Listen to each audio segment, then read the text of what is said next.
দেখে নেই বন্ধুরা, আজকের কলকাতা ফাটাফাটি 1 থেকে 3 বাজি রোলিং করবেন, একবার পাস গ্যারান্টি দিচ্ছি। যদি কোনো কারণে বাই চান্স গেম খারাপ যায় বন্ধুরা, 1 থেকে 4 বাজি রোলিং করবেন, একবার অবশ্যই পাস হবে, 100% গ্যারান্টি বন্ধুরা, কোনো কারণে লস হবে না। দেখে নেই আজকের গেম কী কী থাকতে চলেছে।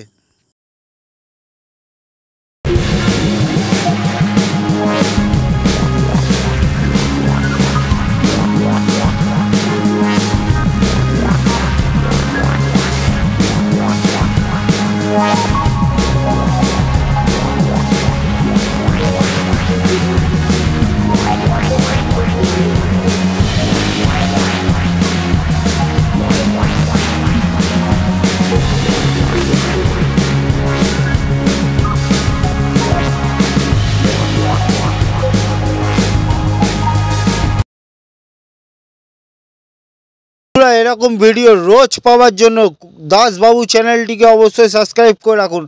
আমাদের টিপ যদি আপনাদের ভালো লাগে বন্ধুরা, एक तो लाइक और शेयर ठोक दीजिए,